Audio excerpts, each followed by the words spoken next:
Charity begins at. Sasa huyu kiongozi, naona hiyo watoto ya Ruto, akina Osoro, akina Zahil, akina Nyakundi wakimtukana Fred Matiang'i, na nyinyi mnapewa 200, mnapiga makofi kiongozi wa jamii akitukanwa.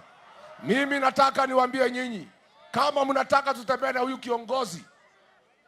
kiongozi tutatembea na yeye, tutamheshimu kwetu, lakini lazima kwanza ndio sisi tumheshimu, aheshimike nyumbani, si ndio?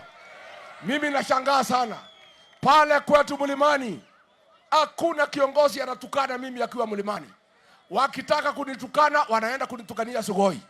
Kuanzia leo mimi nikiwa kazi ni yenu, natoa amri, huyu Matiang'i asitukanwe hapa Kisii na hao vijana ya Ruto. Harambee! Huyu Osoro akitaka kutukana Matiang'i aende amtukanie Sugoi. Vijana mpo?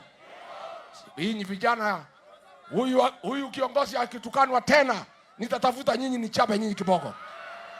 Mtakubali atukanwe? Mtakubali? Harambee! Sasa huyu Kasongo